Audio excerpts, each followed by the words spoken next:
नमस्कार, सप्तधारा न्यूजमध्ये आपले स्वागत आहे।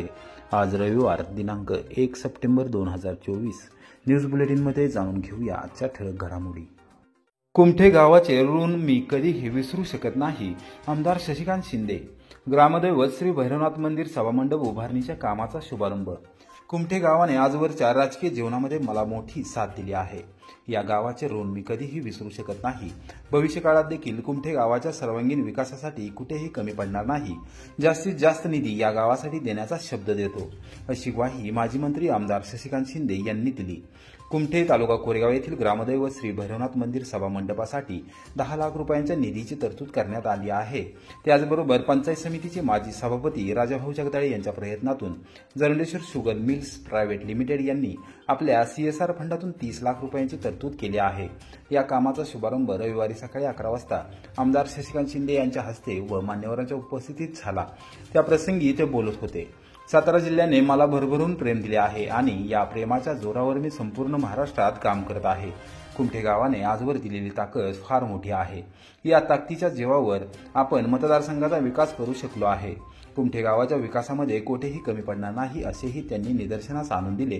राजाभाऊ जगदाळे यांनी कुमठे गावाच्या विकास कामांच्या अनुषंगाने माहिती दिली। भविष्य काळात देखील जास्तीत जास्त निधी उपलब्ध करून घेत या गावाचा विकास करणार असल्याची ग्वाही त्यांनी दिली। प्रारंभी आमदार शशिकांत शिंदे यांचे कुमठे गावात जल्लोषात स्वागत करण्यात आले। त्यांनी ग्रामदैवत श्री भैरवनाथाचे मनोभावे दर्शन घेतले। त्यानंतर ग्रामस्थांशी मनमोकळेपणाने संवाद साधला। कार्यक्रमास कुमठे येथील विविध संस्थांचे पदाधिकारी, कार्यकर्ते, ग्रामपंचायत सदस्य व ग्रामस्थ उपस्थित होते। घेवडा पिकाचा पीक विमा योजनेत समावेश करण्यासाठी महिला शेतकऱ्यांनी गाठले कृषी विभागाचे कार्यालय। तालुका कृषी अधिकाऱ्यांना निवेदन सादर। कोरेगाव तालुक्यातील शेतकऱ्यांचा आधारस्तंभ असलेले मुख्य पीक म्हणून ओळखले जात असलेल्या घेवडा पिकाचा प्रधानमंत्री पीक विमा योजनेत कडधान्य यादीमध्ये समावेश करावा। कडधान्य यादीत घेवडा पिकाचा समावेश नसल्याने शेतकरी हे पीक विमा योजनेपासून वंचित राहत आहेत। त्यामुळे सरकारने लवकरात लवकर घेवडा पिकाचा पीक विमा योजनेत समावेश करावा, अशी मागणी देऊर येथील महालक्ष्मी महिला शेतकरी गटाच्या नेतृत्वाखाली शेतकऱ्यांनी आणि महिला शेतकऱ्यांनी केली आहे। महालक्ष्मी महिला शेतकरी गटाच्या अध्यक्षा तथा देऊर ग्रामपंचायतीच्या सदस्या सौ कविता केशव देशमुख यांच्या नेतृत्वाखाली गटाच्या सदस्या, महिला आणि महिला शेतकऱ्यांनी रविवारी सकाळी 11 वाजता तालुका कृषी अधिकारी ज्ञानदेव जाधव यांची भेट घेतली व निवेदन सादर केले। शेतकऱ्यांच्या नेमक्या अडचणी त्यांच्यासमोर कथन केल्या। कोरेगाव तालुक्यात घेवडा पिकाचे मोठ्या प्रमाणावर क्षेत्र आहे, त्यामुळे साहजिकच घेवडा उत्पन्नात वाढ झाली आहे। खरीप आणि रब्बी हंगामामध्ये आता घेवडा पीक घेतले जात आहे। घेवडा दराने उच्चांक प्रस्थापित केला आहे, मात्र गेले 3 महिने सुरू असलेल्या सततच्या पावसामुळे घेवडा पिकाला मोठा फटका बसला आहे। पीक विमा योजनेच्या कडधान्य यादीत घेवडा पिकाचा समावेश नसल्याने शेतकऱ्यांना कोणतीही मदत मिळण्याची शक्यता नाही, असे सौ देशमुख यांनी निदर्शनास आणून दिले। घेवडा पिकाचे कडधान्य वर्गीय पीक म्हणून कोरेगाव तालुक्यात समाविष्ट कडधान्य यादीत समाविष्ट करण्यात यावे। त्याद्वारे पीक विमा उतरवता येणार असून शेतकऱ्यांना नुकसान भरपाई मिळू शकेल। कृषी विभागाने याबाबतीत पाठपुरावा करावा, तसेच शासन स्तरावर घेवडा पिकाच्या पीक विमा योजनेच्या कडधान्य यादीत समावेशन होण्यासाठी विशेष बाब म्हणून पाठपुरावा करावा, अशी विनंती सौ देशमुख यांनी तालुका कृषी अधिकारी नांदेड ज्ञानदेव जाधव यांना केली आहे। पीक विमा योजना हे धोरण केंद्र सरकारचे आहे। कृषी विभाग कोरेगाव तालुक्यातील शेतकऱ्यांच्या बाबतीत सकारात्मक आहे। घेवडा पिकाबाबत आपण सादर केलेले निवेदन व त्या अनुषंगाने कृषी विभाग पूर्णपणे कार्यवाही करेल। वरिष्ठ कार्यालयाला अहवाल सादर करण्याची ग्वाही ज्ञानदेव जाधव यांनी दिली। खादगुणमध्ये STच्या सर्व बसेस थांबणार, परिवहन महामंडळाच्या व्यवस्थापकीय संचालकांची ग्वाही। निवेदन सादर। स्वातंत्र्य सैनिकांचा वारसा असलेल्या सातारा जिल्ह्यातील खटाव तालुक्यात असलेल्या खादगुण या गावासाठी ST बस थांबा मिळावा, यासाठी अनेक वर्षांची असलेली मागणी अखेर पूर्ण होण्याच्या मार्गावर। खादगुणचे सुपुत्र आणि संवादिनीचे या संस्थेचे अध्यक्ष अगस्त्य अरुण लावण यांनी महाराष्ट्र राज्य मार्ग परिवहन महामंडळाच्या मुंबई येथील मुख्य कार्यालयात उपाध्यक्ष व व्यवस्थापकीय संचालक डॉक्टर माधव कुसेकर यांची रविवारी सकाळी 11:30 वाजता भेट घेऊन निवेदन सादर केले। डॉक्टर कुसेकर यांनी खादगुण येथे ST बस थांबा देण्याबाबत संबंधितांना तात्काळ सूचना दिल्या। या निर्णयामुळे खादगुणच्या विद्यार्थी व आजारी रुग्ण, वयोवृद्ध आणि भाविकांना मोठा दिलासा मिळणार आहे।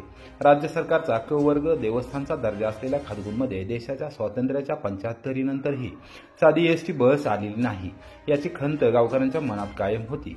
गावाची लोकसंख्या सुमारे 4000च्या आसपास असून गावात माध्यमिक शाळा अथवा कॉलेजची व्यवस्था नाही, गावात दवाखाने नाहीत, त्यामुळे विद्यार्थी व आजारी रुग्ण वयोवृद्ध लोकांना तालुक्याच्या ठिकाणी म्हणजे खटाव, पुसेगाव, कोरेगाव, फलटण वा साताऱ्याला जावे लागते। पण तिथे जाण्यासाठी गावाच्या बाहेर 2 ते 2.5 किलोमीटर मुख्य रस्त्यावर येऊन एसटी बससाठी थांबावे लागते। त्याचा थेट फटका विद्यार्थ्यांच्या विशेषतः मुलींच्या शिक्षणावर पडत आहे। शाळा कॉलेजच्या हजेरीवर त्याचा परिणाम होत आहे। मुलींच्या सुरक्षितेचा प्रश्न निर्माण होतो। रुग्ण व वृद्ध यांना खासगी गाडी करून जावे लागते। खादगुण गावात प्रसिद्ध राजे बागसार पीर साहेबांचा दर्गा आहे। तिथे आजूबाजूच्या परिसरातून शेकडो भाविक येत असतात, पण ज्यांच्याकडे खासगी गाड्या आहेत तेच येऊ शकतात। मात्र गरीब भाविकांची प्रचंड गैरसोय होते। गाव तेथे एसटी हे ब्रीद आहे, पण खादगुण गावाने एसटी पाहिलीच नाही। पूर्वी रस्ते चांगले नाहीत हे कारण होतं, पण आता रस्ते ठीक आहेत। मुख्य रस्त्यावरून गावात एसटी यायला जेमतेम 2 मिनिटे लागतात। अशी वस्तुस्थिती अगस्ती लावण यांनी डॉक्टर कुसेकर यांच्या निदर्शनास आणून दिली। वडूज, कोरेगाव, फलटण आणि सातारा आगाराच्या एसटी बसेस ज्या खादगुण गावाबाहेरून येतात आणि जातात किंवा ज्या जवळच्या पल्ल्याच्या बसेस गावात थांबा घेऊन वळसा घालून गेल्यास, तसेच मुक्कामी एसटी बस खादगुण येथे सुरू केल्यास ग्रामस्थ, भाविक, विद्यार्थी, वयोवृद्ध रुग्ण यांची सोय होईल असे लावण यांनी स्पष्ट केले। त्यांच्या मागणीला सकारात्मक प्रतिसाद देत डॉक्टर कुसेकर यांनी याबाबतीत तातडीने संबंधितांना उचित कार्यवाही करण्याचे आदेश दिले आहेत। खटाव तालुक्यात 2 अल्पवयीन मुलींची छेडछाड करणाऱ्या तिघांना पोलिसांनी शिकवला धडा, रीतसर गुन्हा दाखल करत केली अटक। खटाव तालुक्यातील एका गावातील 2 अल्पवयीन मुलींची छेडछाड करणाऱ्या तिघांना वडूज पोलिसांनी चांगला धडा शिकवला आहे। त्यांच्या विरोधात भारतीय न्याय संहिता अंतर्गत रविवारी सकाळी 10 वाजता गुन्हा दाखल करण्यात आला असून तिघांना अटक करण्यात आली आहे।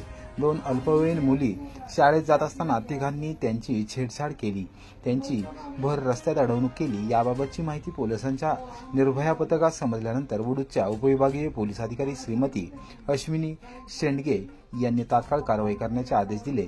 निर्भया पथकाने कारवाईचा बडगा उगारला आणि अविनाश जाधव वय 19 वर्ष, आर्यन भिसे वय 19 वर्ष व विजय मदने वय 19 वर्ष यांची काही तासातच शोध मोहीम हाती घेत अटक केली। पोलीस निरीक्षक घनश्याम सोनवणे यांनी 3 युवकांना चांगलाच धडा शिकवला। उपनिरीक्षक अमोल कदम, हवालदार नाना कारंडे, अजित काळे, निर्भया पथकाचे अंमलदार सचिन जगताप, सागर पोळ, संजय जाधव, राजश्री खाडे, सुमाली घाडगे यांनी ही कारवाई केली। पोलीस उपनिरीक्षक कांबळे तपास करत आहेत।